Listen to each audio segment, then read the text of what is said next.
श्रीराम जय राम जय जय राम. सर्वांचे विस्मरण करून रामच आठवावा. अकर्तेपण करीत राहावे कर्म, हाच परमात्मा आपलासा करून घेण्याचा मार्ग. न करावा कोणाचा द्वेष मत्सर, सर्वात पहावा आपला रघुवीर. परनिंदा टाळावी, स्वतःकडे दृष्टी वळवावी. गुणांचे करावे संवर्धन, दोषांचे करावे उच्चाटन. जेथे जेथे जावे, चटका लावूनच यावे. याला उपाय एकच जाण, रघुनाथा वाचून न आवड दुजी जाण. देहाचे दुःख अत्यंत भारी, राम कृपेने त्याची जाणीव दूर करी. मनावर कशाचाही न होऊ द्यावा परिणाम, हे पूर्ण जाणून की माझा त्राता राम. अभिमान नसावा तिळभरी, निर्भय असावे अंतरी. जे दुःख देणे आले रामाचे मनी, ते तू सुख मानी. देह टाकावा प्रारब्धावर, आपण मात्र साधनाहून नाही होऊ दूर. मी असावे रामाचे, याहून जगी दुसरे न दिसावे साचे. प्रपंचातील सुखदुःख ठेवावे देहाचे माथा, आपण न सोडावे रघुनाथा. आपण नाही म्हणू कळले जाण, ज्ञानाचे दाखवावे अज्ञान. दोष न पहावे जगाचे, आपले आपण सुधारून घ्यावे साचे. कोणास न लावावा धक्का, हाच नेम तुम्ही राखा. एक रामसेवा अंतरी, सर्वानुभूती भगवत भावधरी. राम ज्याचा धनी, त्याने न व्हावे दैन्यवाणी. नका मागू कुणा काही, भाव मात्र ठेवा रामापायी. वाईटातून साधावे आपले हित, हे ठेवावे मनी निश्चित. भगवंताचे विस्मरण, हे वस्तूच्या मोहाला कारण. म्हणून भक्ती व नाम, याशिवाय ऐकू नये कोणाचे ज्ञान. परिस्थितीचा निर्माता परमात्मा जाण, त्यातच त्यास पहावे आपण. सर्व करता राम हा भाव ठेवता चित्ती, खऱ्या विचारांची जोडेल संगती. व्यवहारातील लाभ आणि हानी, मनापासून आपण न मानी. मी आहे रामाचा ही जाणीव ठेवून मनी. सुखाने वर्तत जावे जनी, एकच क्षण ऐसा यावा. जेणे सर्वांचे विस्मरण करून रामच आठवावा. रामाविन उठे जी जी वृत्ती, त्यासी आपण न व्हावे सांगाती. मी रामाचा हे जाणून, वृत्ती ठेवावी समाधान. धन्य मी झालो, रामाचा होऊन राहिलो. ही बनवावी वृत्ती, जेने संतोषेले रघुपती. वृत्ती बनवण्याचे साधन, राखावे परमात्म्याचे अनुसंधान. शरीर संपत्ती क्षीण झाली, तरी वृत्ती तशी नाही बनली. विषयाधीन जरी होय वृत्ती, तरी दुरावेल तो रघुपती. संतांची जेथे वस्ती, तेथे आपली ठेवावी वृत्ती. सतत विवेक अखंड चित्ती, राम नामी मनोवृत्ती. हेची तुम्हा परमप्राप्ती. नामामध्ये ऐसी सत्ता, जेणे जोडे रघुनाथा. नामा परते न मानावे हित, हेच आजवर सांगत आलो सत्य. भगवंताला आपले होणे आवडते फार, श्रीराम नामी रहावे खबरदार. श्रीराम जय राम जय जय राम. चैतन्यवाणी. रघुनाथ स्मरणात असावे आनंदात, तेथे न चाले कोणाची मात. श्रीराम जय राम जय जय राम.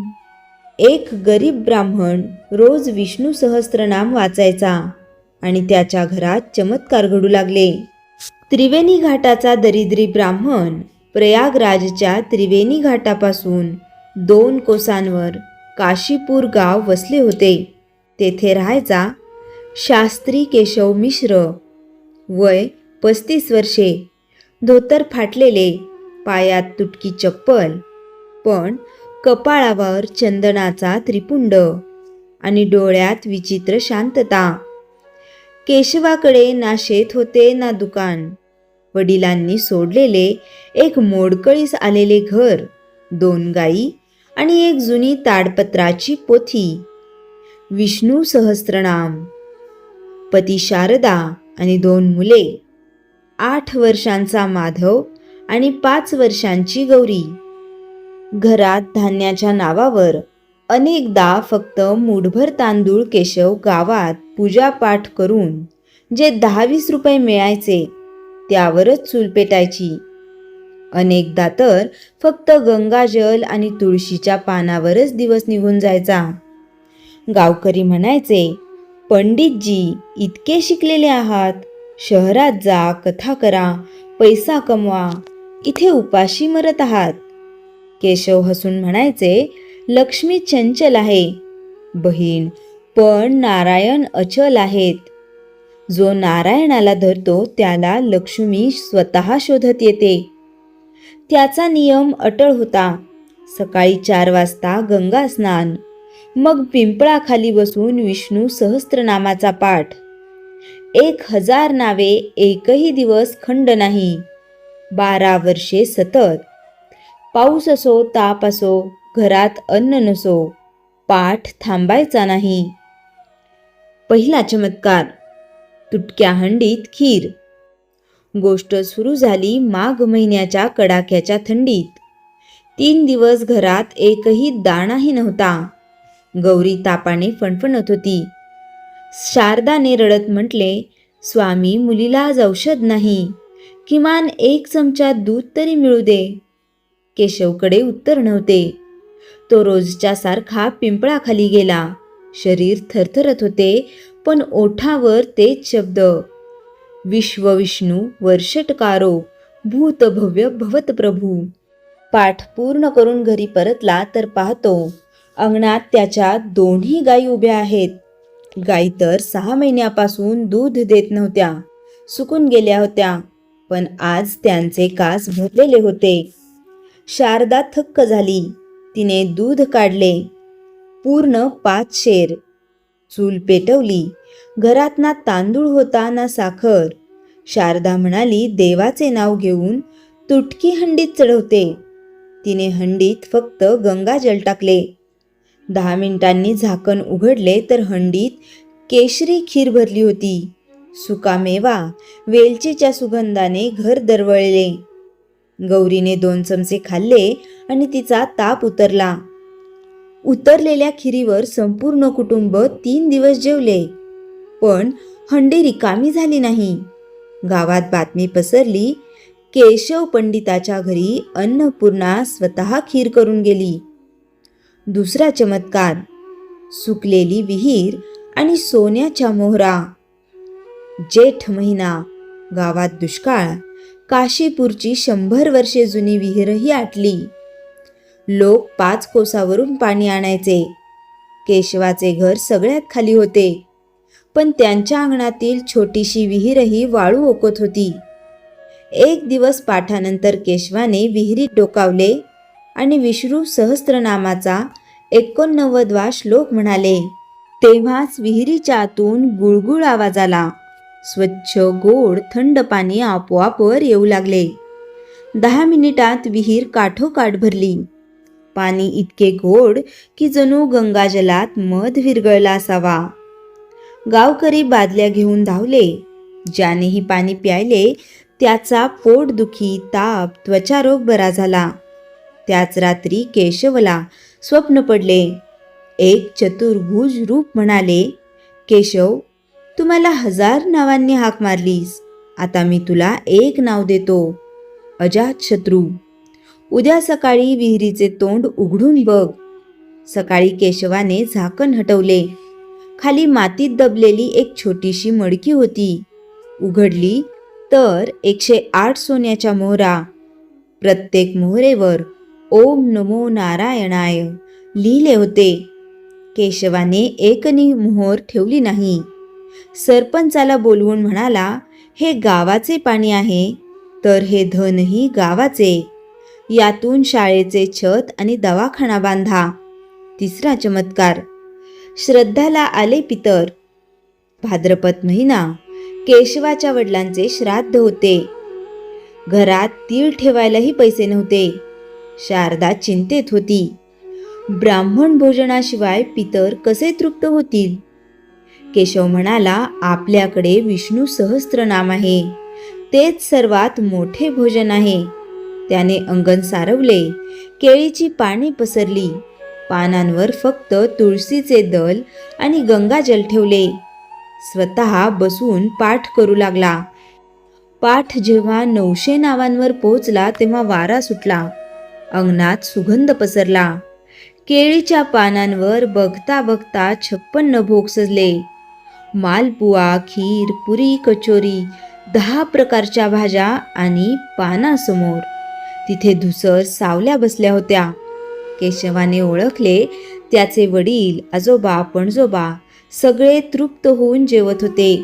सर्वात शेवटी वडिलांचा आवाज आला, बाळा, तू आम्हाला वैकुंठाचे भोजन दिलेस. आता तुझे घर कधीच रिकामे राहणार नाही. त्या दिवसापासून केशवाच्या घरातील धान्याचे भांडार कधी संपले नाही. तांदळाच्या गोण्या आपोआप भरून जायच्या. परीक्षा. लक्ष्मीजी स्वतः आल्या. बातमी पसरली तशी दूर दूरवरून लोक येऊ लागले. काही दर्शनाला, काही परीक्षा घ्यायला. कणखलहून एक धनाढ्य शेठ आला. हिऱ्यांचा हार घेऊन म्हणाला, पंडितजी, 1 कोटीचा हार आहे. जर तुमचे नारायण खरेच असतील तर हा हार माझ्या हातून उडून विष्णूजींच्या मूर्तीच्या गळ्यात जावा. केशवाने हाराला स्पर्श केला नाही.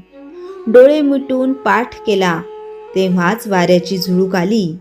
शेठच्या हातून हार उडाला आणि घरातील मंदिरात ठेवलेल्या शाळीग्राम शिळेच्या गळ्यात जाऊन पडला. शेठ गुडघ्यावर पडला. त्याच रात्री केशवाच्या स्वप्नात एक स्त्री आली. कमळावर बसलेली, हातात कमळ, हिरे मोत्यांनी मढलेली. म्हणाली, मी लक्ष्मी आहे. नारायणाने मला पाठवले आहे. माग केशव, काय हवे? धन, वैभव, राज्य. केशव हात जोडून म्हणाला, माते, मला काही नको. फक्त इतके वरदान दे की जोपर्यंत मी विष्णू सहस्त्रनाम वाचेन तोपर्यंत माझ्या दारातून कोणी उपाशी, दुःखी परत जाऊ नये. माझे घर नाही, माझे मन तुझे मंदिर बनो. लक्ष्मीजी हसल्या. तथास्तु, तू मला जिंकलेस केशव. जिथे नारायणाचे नाव आहे तिथे मी दासी बनून राहील. सकाळी उठला तर पाहिले त्याचे मोडके घर आता संगमरवरी महाल बनले होते. पण केशवाने महालाच्या फक्त एका खोलीत राहणे मान्य केले. बाकी संपूर्ण घर नारायण सेवा आश्रम बनवले, जिथे रोज 500 लोक जेवायचे. आजाऱ्यांवर उपचार व्हायचे, मुलांना संस्कृत शिकवले जायचे. अंतिम चमत्कार. मृत्यूवर विजय. 25 वर्षे उलटली. केशव आता 60 वर्षांचा झाला. एक दिवस यमदूत त्याला न्यायला आले. म्हणाले, पंडित, आयुष्य संपले, चल. केशव म्हणाला, अजून माझ्या पाठाचे 108 नाव बाकी आहेत. इतका वेळ मिळेल का? यमदूत हसले. वेळ आमचा दास आहे. केशवाने पाठ सुरू केला. अंतिम नावावर येताच संपूर्ण घर प्रकाशाने भरून गेले. शंख, चक्र, गदा, पद्मासह स्वतः नारायण प्रकट झाले. यमदूत घाबरून मागे सरकले. विष्णूजी म्हणाले, ज्या जिव्हेने रोज माझी 1000 नावे घेतली तिच्यावर यमाचा कोणताही जोर नाही. केशव, तू देहातून मुक्त आहेस, पण इच्छा असेल तर काही दिवस अजून जगात राहून माझे नाव प्रसारित कर. केशवाने वरदान मागितले, प्रभू, मला काही नको. फक्त जिथे जिथे तुमचे सहस्त्रनाम गायले जाईल तिथे कोणतेही दुःख, दारिद्र्य, आजार नसो. एवमस्तु. म्हणून भगवान अंतर्धान झाले. म्हणतात केशव मिश्र 120 वर्ष जगले. ज्या दिवशी त्यांनी देह ठेवला त्यांच्या आश्रमावर आकाशातून फुलांचा वर्षाव झाला. त्यांची पोथी आजही काशीपूरच्या नारायण मंदिरात ठेवलेली आहे. जो कोणी श्रद्धेने एक वेळा पाठ करतो त्याच्या घरातील सर्वात मोठे संकट टळते. गोष्टीचे सार, नामात शक्ती आहे. देवाचे नाव फक्त शब्द नाही, साक्षात ऊर्जा आहे. रोज प्रेमाने घेतले तर दगडही वितळेल. नियत स्वच्छ असावी. केशवाने चमत्कारासाठी पाठ केला नाही, नारायणाच्या प्रेमात केला. म्हणून लक्ष्मी दास बनून आली. जो वाटतो तोच मिळवतो. केशवाने सोन्याच्या मोहरा, घर, अन्न सगळे वाटून दिले. म्हणून त्याचे भांडार कधी रिकामे झाले नाही. विष्णू सहस्त्रनाम फक्त स्तोत्र नाही, वैकुंठाची शिडी आहे. जो रोज एकदा जरी वाचेल त्याच्या घरी नारायण स्वतः चमत्कार बनून उतरतात. श्रीराम जय राम जय जय राम. जयाच्या जनी जन्मनामार्थ झाला, जयाने सदा वासनामात केला.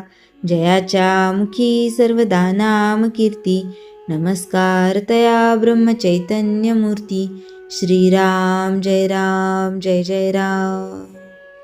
जानकी जीवन स्मरण जय जय राम.